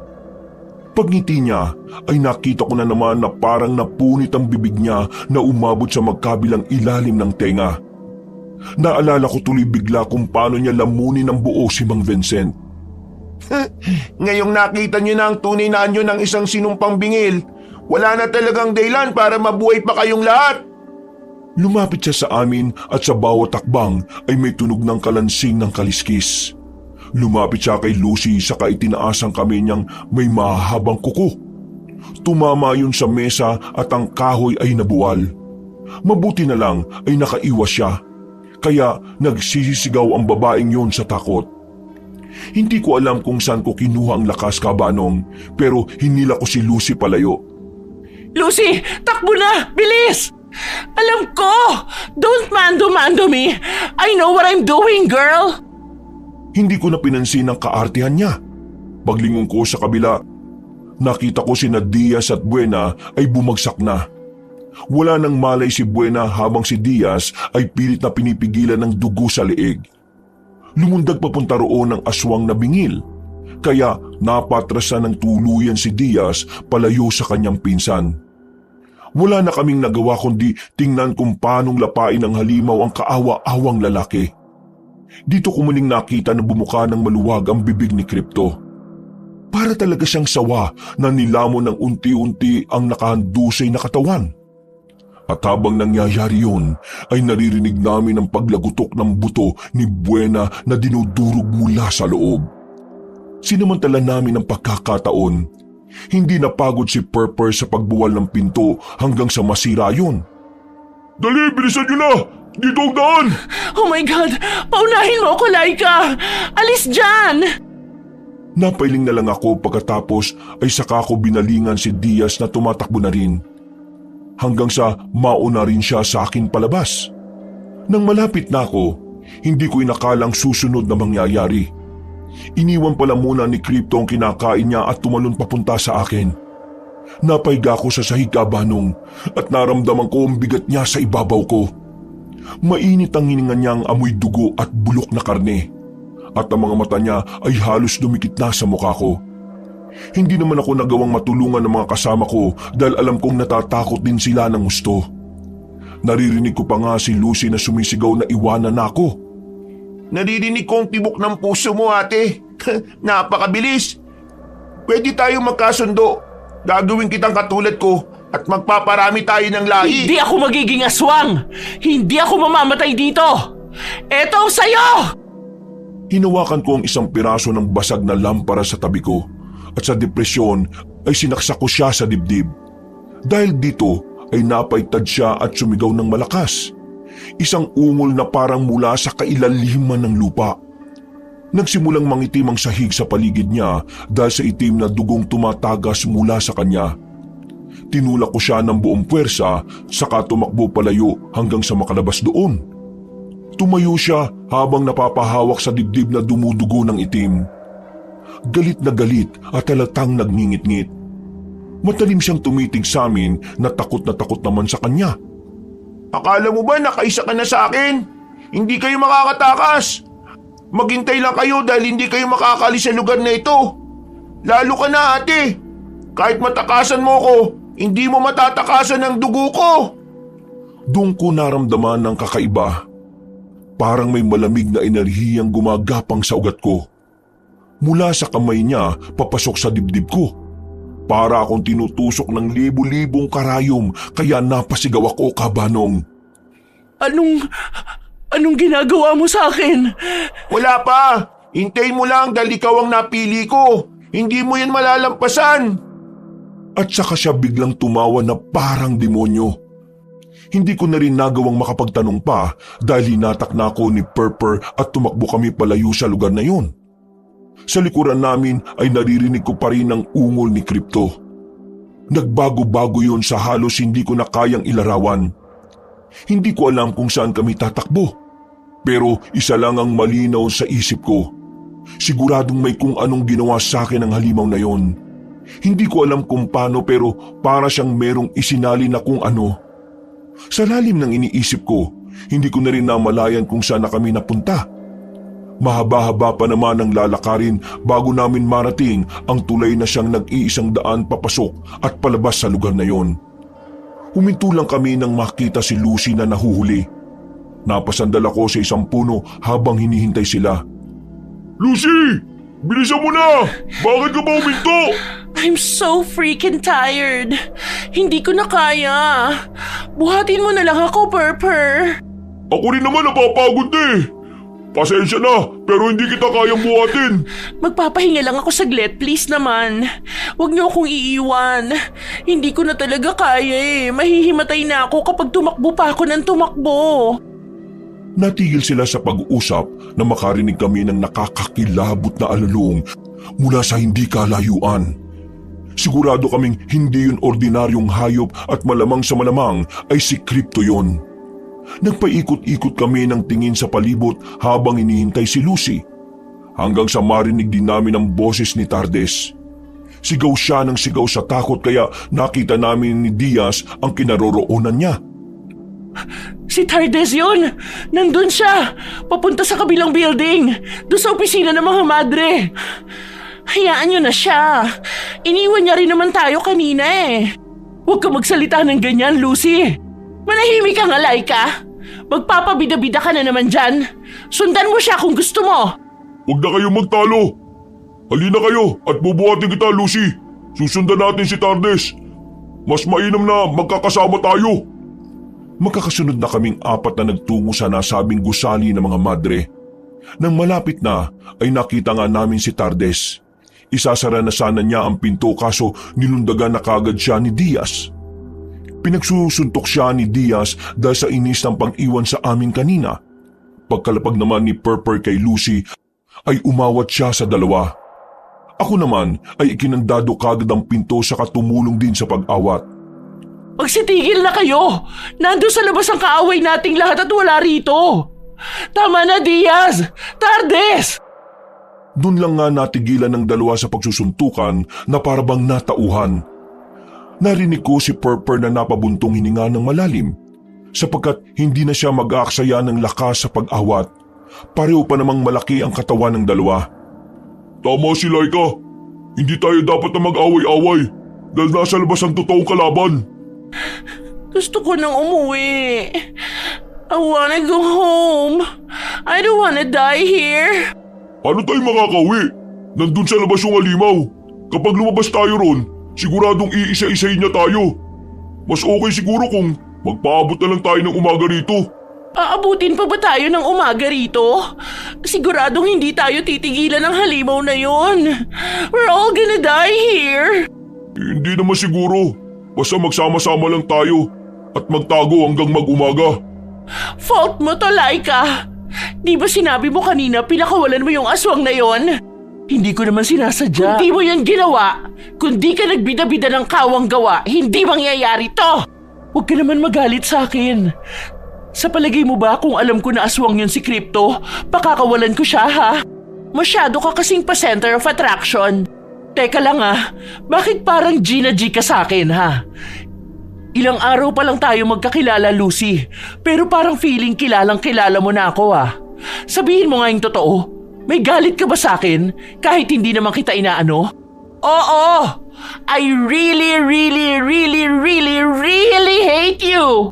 Manahimik ka! Ano kasi? Hayaan mo siya magsalita, Perper. Pero at least bago man lang kami mamatay magkaalaman na kami. May tao sa labas. Napatingin kaming lahat sa pintong nakakandado at doon nga lang namin narinig na merong kumakatok mula sa labas. Walang iba kundi si Sister Alisa. Nagkatinginan kaming 5 bago muling ibalik ang tingin sa pintong kinakalubog na ng masungit na madre. Dinig na dinig ko ang mga sinasabi niyang malamang na ikaiiyak na mga anghel. Malayong malayo yun sa mga dapat na sinasabi ng isang naglilingkod sa Diyos. Pinabuksan ko na rin kay Purper ang pinto kahit tutol sina Lucy, Diaz at Tardes. Natatakot kasi sila na baka nanggagaya lang ng katauhan ng taong nasa labas at baka isa pala itong bingil. Pagbukas sa pagbukas ng pinto ay bumungad nga sa amin ang galit na madre. Patuloy pa rin yun na nagbubunganga at pagsasabi ng mga masasakit na salita na parang hindi naglilingkod sa Diyos. Pero hindi ko na lang yun pinansin. Dali-dali siyang pumasok pero nanatili sa tapat ng pinto habang galit na nagtatanong sa amin kung anong ginagawa sa lugar na yon at kung bakit kami nakandado. Tinanong niya rin sa amin kung nasaan si Mang Vincent pero nakatinginan lang kaming 5. Magpapaliwanag na sana si Purper nang bigla naming narinig ang nakakatakot na ungol ng aswang. Nang marinig to ni Sister Alisa ay kitang-kita ko kung paano magiba ang hilatya ng kanyang muka. Lumapit ako habang takot siyang nagmamasid-masid sa labas. Alam mo ang tungkol sa aswang na bingil. Tama nga ang hinala ko. Alam mo rin ang tungkol kay Crypto. Paano niyo nagawang magtago ng isang diablo sa lugar na to na sambahan pa naman ng mga mananampalataya? Mapagpanggap kang madre ka.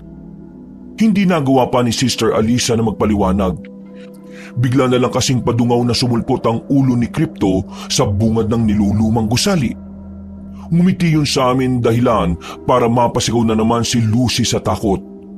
Pagharap naman ng madre ay ganun na lang ang gimbal niya nang makita ang aswang na bingil. Kumusta kayo, Lola Lisa? Namiss ko po kayo ng gusto 5 taon din po tayong hindi nagkita. Simula nang ipakulong niyo ako nila Lolo sa kuwebang yon. Ngayong nakalabas na ako, oras na para magiganti sa'yo. Matuwa ka! Dahil ako mismo ang sinumpa mong apo ang papatay sa iyo. Hahatakin ko sana ang matandang madre pero hindi ko na nagawa. Sa bilis ng pangyayari ay hindi ko na halos namalayan ang ginawa ni Crypto. Namalayan na lang namin na kalahating katawan na lang ang natirang nakatayo sa pinto. Sinunggaban na kasi ng aswang ang itaas na parte ng madre. Mas lalong napasigaw si Lucy habang ako naman ay napatanga lang. Nakita ko na lang din sina Purper, Diaz at Tardes na nagtutulungan na maisara ang pinto. Pero bumaba ang halimaw mula sa bubungan at tumawak sa pinto. Mas lalo kaming natakot at hindi na alam ang gagawin. Laika, Lucy! Bilisan nyo! Tumakbo na kayo! May daanan doon sa kabila! Doon kayo dumaan! Susunod na lang kami sa inyo, bilis! Lucy, tara na! Bilisan mo na! Hinatak ko siya dahil tili pa rin ang tili. Paglingon ko sa mga kalalakihan, nakita ko pa na tatakas na naman ang duwag na si Tardes pero hinuwakan siya sa likod ni Diaz. Dahil tuloy doon ay nabuwal kagad ang pinto at nakapasok na nga si Crypto. Mabilis niyang sinunggaban si Tardes kaya tumakbo na rin sina Purper at Diaz na kasunod namin. Hindi ko na sila tiningnan dahil nag-focus na ako sa dinaraanan namin hanggang makalabas na ulit kami sa building ng mga madre. Tumakbo kami ni Lucy sa madilim na pasilyo ng lumang gusali. Ang mga lampara roon, karamihan ay patay na. Ang nagpapaliwanag lang sa lugar ay ang natitirang liwanag na nanggagaling lang sa sinag ng buwan. At dahil sa ako ang nauuna ay hindi ko na rin namalayan ang nangyayari sa likuran. Nasaan sina Purper at Diaz? Hala, ang akala ko nakasunod sila sa atin. Balikan natin sila! Hindi na tayo pwedeng bumalik doon. Nakita mo naman na nandun yung aswang, di ba? Pero si Purper! My God! Magtuloy-tuloy na tayo. Sigurado akong makakasunod si Purper sa atin. Gusto man ding balikan ng mga kasama namin pero nanaig din sa puso ko ang takot. Alam ko sa sarili na pare-pareho kaming mamamatay kapag ginawa ko ang sinasabi ni Lucy. Maya-maya pa ay narinig na nga namin sa loob ang malakas na pagsigaw ng saklolo ni Tardes. Dahil dito ay mas lalo lang kaming kinumutan ng takot. Hindi ko rin alam ang mararamdaman pero sinisikap kong maging matatag dahil ayaw ko talagang mamatay sa lugar na yon. Habang iniisip ko kung anong sasapitin namin sa kamay ng aswang ay hindi ko namalayang napunta na kami sa dulong pasilyo. Napahinto kami sa may lumang pintuang bakal at inalog-alog ito ni Lucy. Oh my goodness gracious! Bakit nakakandado to? You're so malas talaga, Laika! Pwede ba, huwag ka nang manisi ng manisi? Magtulungan na lang tayo. May choice pa ba ako? Napailing na lang ako kahit ang totoo ay nakakainis na talaga at gusto ko nang iwan si Lucy. Sabay naming tinulak ang nilulumang gate at inuga-uga pero hindi yun nabuwal. Ang kalawang na kumapit sa bisagra ay parang pandikit na nung tiningnan ko. Habang pinipilit kong buksan yon ay narinig na namin ng isang langit-ngit. Malayo-layo pa pero malinaw at alam na namin kung kanino yung galing. Nataranta kami nang wala sa oras lalo na si Lucy na lalo lang nagsisigaw na parang isang baliw. Sinubukan ko siyang patahimikin pero lalo lang siyang nagingay. Kaya sa inis ko ay hindi na ako nakatiis. Kanina ko pa gustong gawin sa'yo to eh. Sabi ko naman sa'yo, manahimik ka, Lucy. Tumulong ka na lang, hindi yung sigaw ka na sigaw. Sinampal ko siya ng malakas kabanong dahilan ng kanyang pananahimik. At habang inuuga-uga ang lumang gate sa pag-asang mabubuwal ito, ay pasulyap-sulyap ako sa likuran. Palakas din kasi ng palakas ang ingay na ginagawa ni Crypto. Hanggang sa makita na nga namin siya. Ang anyo niya ay buong halimaw na. Ang mga kaliskis niya itim na may bahid ng berde. Kumikislap sa ilalim ng ilaw ng buwan. Ang mga mata niya ay nagniningning sa pagkapula. Ang katawan niya at dila ay puno na ng dugo ng kanyang mga biktima. Sa maiksing oras ay 4 na kagad ang napatay niya sa amin. Si Mang Vincent, Buena, Sister Alisa at Tardes. Laika! Nandito na yung aswang! Nandito na siya! Alam ko, sinabi ko manahimik at tulungan mo ako rito. Oh my God! Mamamatay na tayo! Mamamatay na tayo rito! OMG! OMG! Ayoko mamatay dito! Ay, gugutay-gutayin ang katawan ko! Oh my God! I hate this life! Bakit pa kasi ako nagpunta sa lugar na to eh? Dapat talaga hindi na ako nagbago eh! Sinabi ko nang manahimik ka! Gusto mo yatang masampal ulit eh, no? O baka gusto mong sapakin na kita? Sinikap na manahimik ni Lucy at sa sobrang takot ay napaurong na lang siya at napahawak sa balikat ko. Ramdam kong nanginginig siya mula ulo hanggang paa. Katulad niya rin ako na takot sa mga nangyayari. Pero pareho naman kaming walang nagawa dahil alam naming mamamatay kami kapag hindi nakaalis sa lugar na yon. Muli akong tumingin sa likuran. Naroon pa rin si Crypto. Pero tila hindi siya nagmamadali at mabagal na naglalakad na parang nagte-take time. Nakatingin lang siya sa amin habang ang malaking bibig ay nakangiti pa rin. Nang malapit na siya, ay bigla namang dumating sina Perper at Diaz na magkasunuran. May mga dala na silang improbisibong pamalo at patalim na isinaksak nila pareho sa likuran ng aswang. Naghihiyaw si Crypto saka iwinasiwas ang kanyang matalim na kuko. Naiwasan to ng 2 lalaki. Yumukod pa si Perper at kahit Chubby ay binilisan niya ang paggapang papunta sa amin. Perper! Tulungan mo ako rito!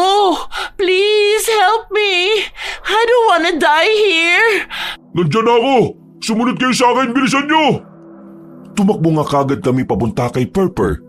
Pero itinulak pa ako ni Lucy dahil atat na atat siyang masalba ang sarili. Nang nasa kabila na kami, ay saka bumalik si Perper para tulungan si Diaz. Sabay ulit nilang sinugod ng kabilaan ng aswang at pareho nila yung natamaan. Mangwalang iya kayo! Papatay ko kayong dalawa at gugutay-gutayin ko kayo! Gawin mo! Kung kaya mo! Hindi kami papayag na basta-basta mo lang kaming mapatay!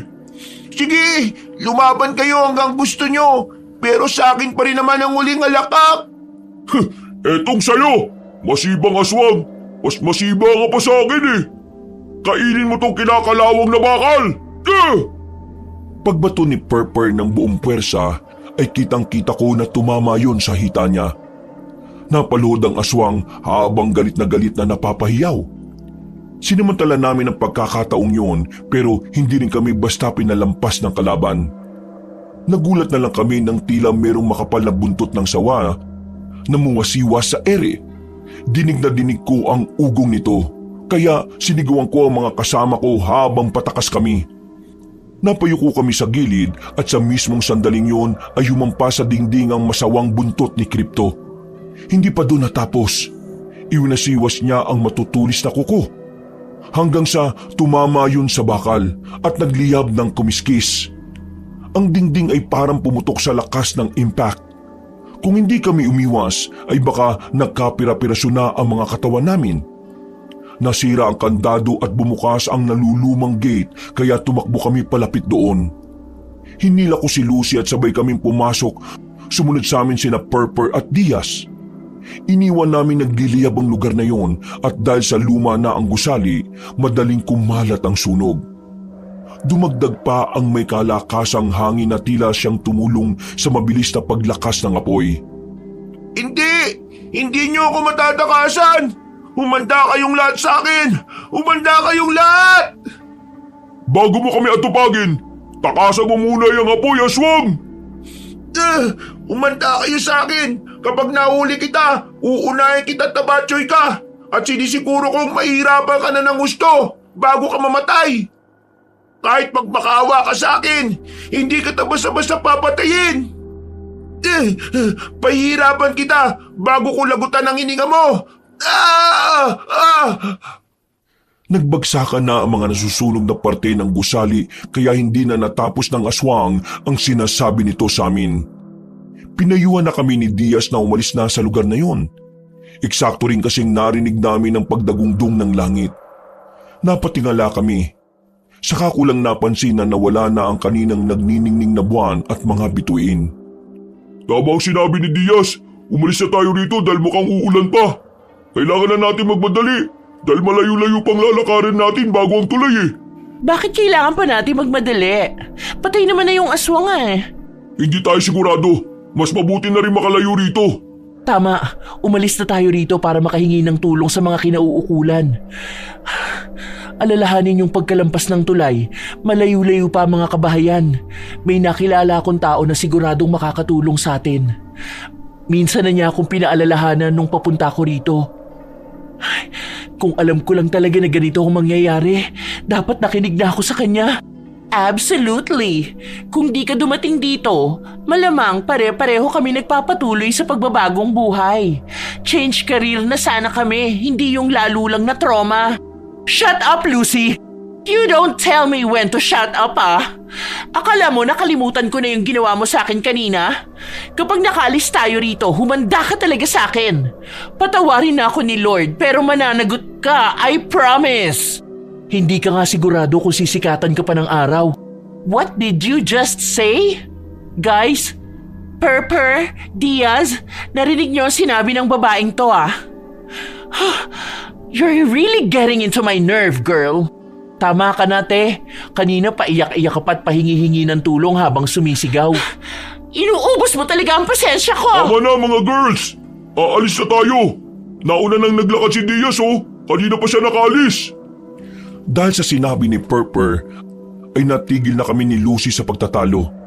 Pare-pareho na kaming naglakad palayo sa nasusunog na gusali, habang ang pagkulog at pagkidlat ay tila palakas na ng palakas. Wala na nagsasalita sa amin. Makalipas lang ang ilang minuto, nang makita namin ang wishing well ay pare-pareho kaming nakahinga ng maluwag. Ibig sabihin kasi ay malapit na kami sa tulay. Pero bigla namang bumuhos ang ulan. Tuloy-tuloy na walang pahintulot. Nasiguro namin na sa lakas ng buhos ay siguradong namatay na ang malakas na apoy. Nagtakbuhan na kami hanggang sa makarating sa tapat ng tulay. Dinig na dinig namin ang malakas na pagragasahan ng ilog. Hindi kagad kami tumawid dahil bukod sa lakas ng agos, malakas din ang hangin. My God! Paano tayo tatawid dyan? Mainam kung isa-isa tayong tatawid dyan. Kapag marami, mas lalakas ang pag-uga ng tulay. mas malaking tsansa na umikot to sa lakas ng hangin at pare-pareho tayo mahuhulog. I can't do it. Samahan mo ako, Purper. Please? O sige, ganito na lang ang gawin natin. Ikaw mauna, Diaz. Sumunod ka, Laika. Tapos magkasunuran na lang kami ni Lucy. Pero mauna ka pa rin ha. Hindi tayo pa pwedeng magdikit. Okay, got it. Pero huwag ka masyadong lalayo, ah. Oo, nasa likuran mo lang ako. Napaismid na lang ako sa kaartihan ni Lucy. Pagkatapos ay ginawa na nga namin ang sinabi ni Perper. Naunang naglakad si Diaz. Nang nasa gitna na siya ay saka ko sumunod. Daan-daan ang paghakbang namin dahil talagang malakas ang pag-uga ng tulay gawa ng malakas na pagulan. Sa tuwing napapalingon pa ako sa ilalim, hindi ko man nakikita ang tubig dahil sa dilim, dinig na dinig ko naman ang malakas na pagragasan ng tubig. Na kapag nahulog ang isang tao ay sigurado ang kamatayan. Itinapat ko ang aking maliit na flashlight sa daan. Nang makita kong nakatawid na si Diaz ay nagmamadali na rin ako para makasunod na ang nasa likuran. Hindi kagad ako nakakilos dahil biglang umihip ang malakas na hangin, kasabay ng pag-ugong na malakas na ulan. Napahawak ako sa gilid at tinimbang ang sarili ko para hindi matumba at mahulog. Pero dahil dito ay nabitiwan ko ang flashlight. Nahulog yon sa tinatapakan ko at gumulong-gulong hanggang sa tuluyang nahulog sa bangin. Nanginig ang tuhod ko dahil sa pag-iisip na baka mahulog na rin ako kasunod ng flashlight. Pero masinigpitan ko ang kapit katulad ng pagkapit ko sa Panginoon ng mga oras na yon. Sa kabila ng mga nararanasan ko. Lord, hindi naman sa ganito lang matatapos ang buhay ko, di po ba? Kung mamamatay man ako, pakiusap, yung magandang alaala naman po sana ang madadala ko dyan sa langit. Mabuti na lang din, kapareho ko ay may mga dala ring flashlight ang mga kasama ko. Magkasabay na itinutok sa akin ni Diaz at Purper sa magkabilang dulo ng tulay. Laika, ayos ka lang ba? Ha? Ayos lang ako, salamat. Ganun ba? O sige, itatapat namin sa iyo ang ilaw. Basta magtuloy-tuloy ka lang sa pagtawid sa kabila. Oo, sige. Nagtuloy-tuloy na ako sa paglalakad hanggang panay naman ang paglakas ng ulan pati ang pagkulog at pagkidlat. Sa kabutihang palad ay nakatawid ako ng ligtas. Salamat, Diaz. Perper! Kayo naman ang tumawid ni Lucy. Okay, sige. O Lucy, mauna ka na. Natatakot ako. Kaya mo yan, huwag ka matakot. Habang abala sina Lucy at Purper sa kabilang dulo ng tulay, nakatutok naman ang flashlight namin sa kabila. Eksakto rin naman na huminto ang ulan pati ang pagkulog at pagkidlat. Kaya natuwa kami pare-pareho. Pero ang inakala naming magandang mangyayari ay panandalian lang pala. Mula sa hindi kalayuan ay pare-pareho naming narinig ang pag-ungol ng aswang. Nagulantang kami at hindi namin inaasahan ang pangyayaring yon. Nang itapat ni Purper ang flashlight sa kapunuan na nasa likod niya, nang igala niya to ay doon namin nakita sa di kalayuan si Crypto. Nasaan niyo pa rin tong nakakatakot na aswang na bingil. Pero tuklap-tuklap na ang balat dahil sa pagkasunog. Perper! Lucy, takbo na! Bilisan niyo! Pinagmadali na nga ni Purper si Lucy. Pero dahil sa takot sa pagtawid sa tulay ay mas lalo lang siyang bumagal. Babalik sana ako para tumulong pero pinigilan na ako ni Diaz. Sumabay din kasi ang muling pagbuhos ng ulan. Mas lumakas pa to kesa sa una. Takbo na! Bilis! Guys! Lucy, bilisan mo! Natatakot ako! Natatakot ako, Purper! Mahuhulog tayo! Mas matakot ka kapag nakuha tayo ng aswang na nasa likuran natin! Napatili si Lucy pero nanatili siyang nakakapit sa hawak dahil umuuga-uga na naman ang tulay. Lalo na nang sumampa sa kabilang dulo si Crypto. Sinabi ko naman sa inyo na hindi kayo makakatakas sa lugar na ito. Akala nyo ba basta-basta na lang ako mamamatay ha? Hindi rin kami basta-basta magpapahuli sa'yo, Lupong! Ginagalit mo talaga ako ha? Tumakbo si Crypto sa tulay pero dahil sa lakas ng ulan ay umuga ito ng husto. Napasigaw si Lucy habang napapakapit ng mahigpit sa hawakan. Tumindi lalo ang pag-uyog dahil sa ihip ng hangin at halos umigtad sila. Pare-pareho silang napakapit kaya nagtangka na akong hindi magpapigil kay Diaz para makatulong. Pero sinabihan niya akong kumuha na lang ng pupwedeng maging sandata laban sa aswang. Nakita kong ilang mga nakaparking sasakyan kabilang na ang sa akin.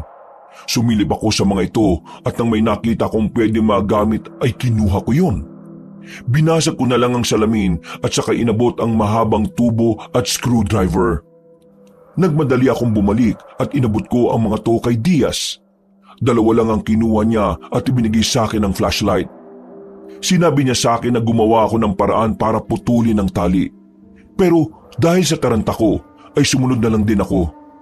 Kahit ang totoo ay hindi ko alam kung paano yun gagawin. Bumalik siya kahit malakas ang pag-uga ng tulay. Nang makarating siya ay dali-dali niyang hinila si Lucy at tinatak hanggang sa makarating sa akin. Lucy, bumalik ka na sa sasakyan ko! Nakabukas na yon! Si Purpur! Kami nang bahala sa kanya, bilis na! Pagtakbo ni Lucy sa loob ng sasakyan ay binuksan niya ito at itinapat ang liwanag sa kinaroroonan namin. Dito namin nakita ng malinaw ang tulay. Kasalukuyan na ngang nakikipagtunggali sina Purpur at Diaz sa aswang na galit pa rin ang itsura. Talagang matibay kayo ha? Hindi talaga kayo magpapataig ha? Hindi talaga. Kanina ko pa sinasabi sa iyo yan eh. Hindi kami basta-basta magpapatalo sa iyo, ulupong na bata. Bata pala ha? Etong sa inyo mga walang ya kayo. Manda kayo sa aking lalaking tabaka. Gamit ang mahaba niyang mga kukong tila patalim, nakita kong inatake niya si Purpur. Pero sa halip na tamaan yun, ay ang lubid ng tulay ang nadali at napigtas nun. Nagsanito ng pagkawala ng balanse ng tulay kaya tila nayugyug sila. Mas pinalakas pa ng pag-uga ng hangin at ulan. Umatake naman si Diaz at pinalo kagad ang aswang ng dala niyang tubo. Nang tinamaan yun ay napatras ito pero hindi nagpatinag. Nakita ko kung paanong kinalampag ng aswang ang malasawan niyang buntot at tumama to sa kahoy at nabuwal yun. Napiktal na naman ang makapal na tali pero nanatili pa rin matatag ang tulay. Sinamantala yun ng dalawa kong kasama. Pinasa ni Diaz ang screwdriver at pagkakuha ni Purpur dito ay sinunggaban niya ang aswang at tinarak yun sa tiyan. Muling pinalo ni Diaz ang kalaban at napatras to. Dahilan din para mahawi ng matutulis na kuko ang iba pang makapal na lubid. Naputol na ang magkabilang lubid kaya mas lalong umuga ang tulay. Sa tansya ko ay ilang saglit na lang ay guguho na ito at kapag hindi sila umalis kagad ay mahuhulog silang lahat. Purpur! Diaz! Tumakbo na kayo rito! Bilis! Hindi ko kayo matatakasin. Mamamatay kayong lahat sa kamay ko. Nakakaumay ka na paulit-ulit. Ilang beses ko nang sinabi sa'yo, di ba? Ikaw ang mamamatay at hindi kami. Etong sa'yo! Muli ang pinagsasasaksak ni Purpur sa tiyan ng aswang ng ilang beses. Saka siya umatras nang ginamit na naman ito ang malaswang buntot. Pagkalaon ay si Diaz ulit ang umatake. Pinagpapapalo niya ang aswang pero sa kasamaang palad ay natsyempohan siya nito. Nahawakan ni Crypto ang tubo at galit yung winasiwas. Mabuti na lang ay nakabitiw kagad si Diaz bago pa maitapon ng aswang ang nasabing bagay sa bangin sa ilalim. Kasunod nito ay tinusok niya sa tiyan ng lalaking kaharap pero muling napigtalang isa pang lubid. Kaya nawala na ng tuluyan sa balanse ang tulay. Natumba silang tatlo pakanan kaya sa halip na tumama sa tiyan ni Diaz ang matulis na kuko ay sa braso lang to tumama. Kitang-kita ko na ginamit niya yung pagkakataon para mas makakapit sa halimaw. Tumalon siya sa likuran nito at niyakap to ng maigpit saka sumigaw kay Purpur. Nag-aalangan man ay wala nang nagawa ang kasamahan namin. Sinugod niya at pinagsasasaksak sa dibdib ng screwdriver si Crypto na naghuhumiyaw sa sakit. Nagwala-wala yun hanggang sa mabuwal si Diaz na nakakapit sa kanya sa likod. Nabitiwan na rin ni Purpur ang screwdriver na nahulog sa bangin.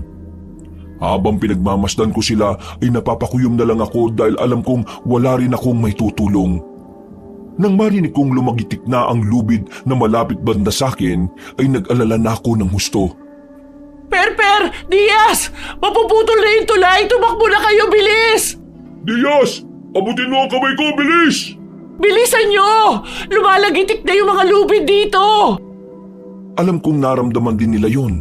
Nang mahawakan si Diaz ay pagapang na silang tumakas. Pero muling bumangon si Crypto at gamit ang malasawa niyang buntot, hinigit niya sa paa ang isa sa dalawang lalaki. Nagulat ako nang matumba ng tuluyan si Diaz. Doon ko na lang namalayan na siya pala ang hinihigit ng aswang. Tuluyan ang nabuwalang tulay pero nagsimula yon sa kabilang dulo. Bago pa tuluyang maputol ang tulay ay nakatalo na si Purper malapit sa akin. Nahawakan ko pa siya pero hindi ko siya kagad nahigit pakyat dahil sa bigat nito. Pagtingin ko sa ilalim ay naaninag kong nakakapit sa paa niya si Diaz at sa ilalim naman ni Diaz ay si Crypto. Lucy, tulungan mo ako, bilis! Mahuhulog sila Perper at Diaz! Bilisan mo! My goodness! Huwag kang mamamatay, Perper! Hindi pwede!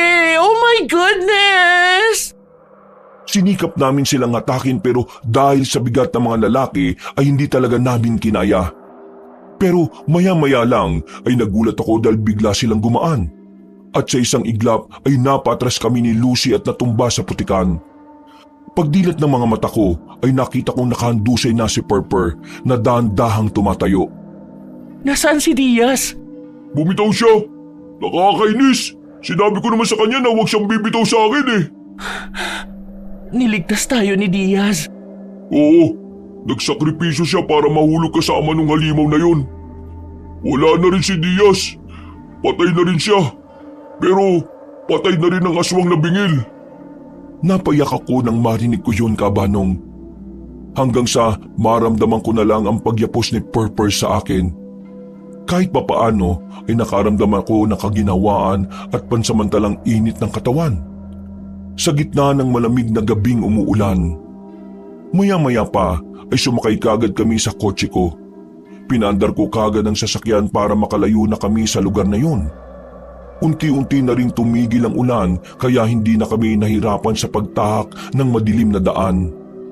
Matagal na walang nagsasalita dahil pare-pareho kaming lutang sa mga nangyari. Hanggang sa binasag na lang to ni Lucy sa pamamagitan ng pagubo. Natatakot ako. Oh, bakit naman? Paano kung buhay pa yung aswang na yun? Paano kung pagbalik natin sa syudad, doon niya tayo huntingin? Hindi naman siguro mangyayari yun. Sa taas ng bangin na yun at sa lakas ng ragasan ng tubig, dinig na dinig nyo naman, di ba? Sigurado kung hindi nabubuhayin ng sino man doon. Himala na lang talaga. Sana nga hindi na siya mabuhay. Gusto ko na umuwi. Hindi pa tayo pwedeng umuwi. Dapat i-report natin tong nangyari. Pero bago natin gawin yun, pupunta muna tayo sa kakilala ko. Siguradong makakatulong siya sa atin. Wala nang umalma sa akin kaya sa kalaliman ng gabi, tinungo na nga namin ang address na ibinigay sa akin ni Jem nung nakaraang araw bago ako magtungo sa retreat house. Liblib din ang lugar na kinaroroonan niya pero nakita ko rin naman kaagad. At ang nakatutuwa ay naabutan namin siyang gising na parang mayroong inaayos na kung ano. Nagulat pa nga si Jem lalo na nang makitang basang-basa kami. Oh, teka, bakit basang-basa kayo? Jem, natatandaan mo ba yung sinabi mo sa akin nung nakaraan? Nung unang pagkikita natin? Oo. Totoo yung sinabi mong may kababalaghan doon sa retreat house. Saksi kaming 3 roon at namatay na ang lahat ng kasama namin doon. Tila nanlaki ang mga mata ni Jem, kaya inakag niya kami kaagad sa loob. Binigyan niya kami muna ng mga pansamantalang susuotin. Pagkatapos ay pinagtimpla niya kami ng mainit na inumin. Isinara niya rin ang pintuan at mga bintana. Saka kami nagpatuloy sa pag-uusap habang iniinom namin ni na Lucy at Purper ang mainit na tsaa. Ikinuwento na nga namin ang lahat-lahat dahil tiwala ko sa kanya ng lubos. Pwede mo ba kaming matulungang mapatunayan sa mga tao na may halimaw sa retreat house na yun? Oo naman, pero bakit niyo pa kailangan gawin yon? Kung sinasabi niyong patay na yung aswang. Para sa mga kasama naming namatay. Napatingin ako kay Lucy at Purper dahil parang umikot ang paningin ko. At nagulat na rin ako nang kapareho ko rin ang mga nangyari dun sa dalawa kong kasama. Napatingin ako sa inumin at doon ko napagtanto na may kung anong nakalagay rito. Kaya nagbalik ako ng tingin kay Jem. Pero nakangiti na siya habang pinagmamasdan kami. Anong nilagay mo sa inumin namin? Pampatulog at pamparalisa. Pero mababa lang naman ang sayo eh. Katulad ng sinabi ng kapatid ko. Mas mataas lang sa mga kasama mo. Kapatid? Oo, yun ang sabi ni Crypto eh. May plano raw siya para sa'yo. Alam mo, salamat pala kasi dahil sa'yo namatay na yung lolo at lola namin. Magagawa na namin ang gusto namin. Napatingin ako bigla kay Lucy at Perper na tila nilalabanan ang nangyayari. Tumayo pang chubby kong kaibigan pero bumagsak na siya sa sahig na nakadilat ang mga mata. Hindi niya maigalaw ang sarili na katulad ni Lucy na nakaupo na lang at umiiyak sa takot. Hindi na rin sila pareho makapagsalita. Ilang saglit pa nga ay napatingin ako sa pinto na biglang bumukas. Nanlaki ang mga mata ko nang makita si Crypto na nasa anyo ng isang bata pero sunog-sunog ang katawan at maraming sugat. Ngumiti siya sa akin at umupo sa tapat ko habang pinagmamasdan akong pinaglalabanan ng pampatulog. Kumusta ate? Nagtataka ka ba kung paano ako nakaligtas? Hindi naman ako nahulog sa bangin eh. Dahil bago bumitaw ang kasama nyo,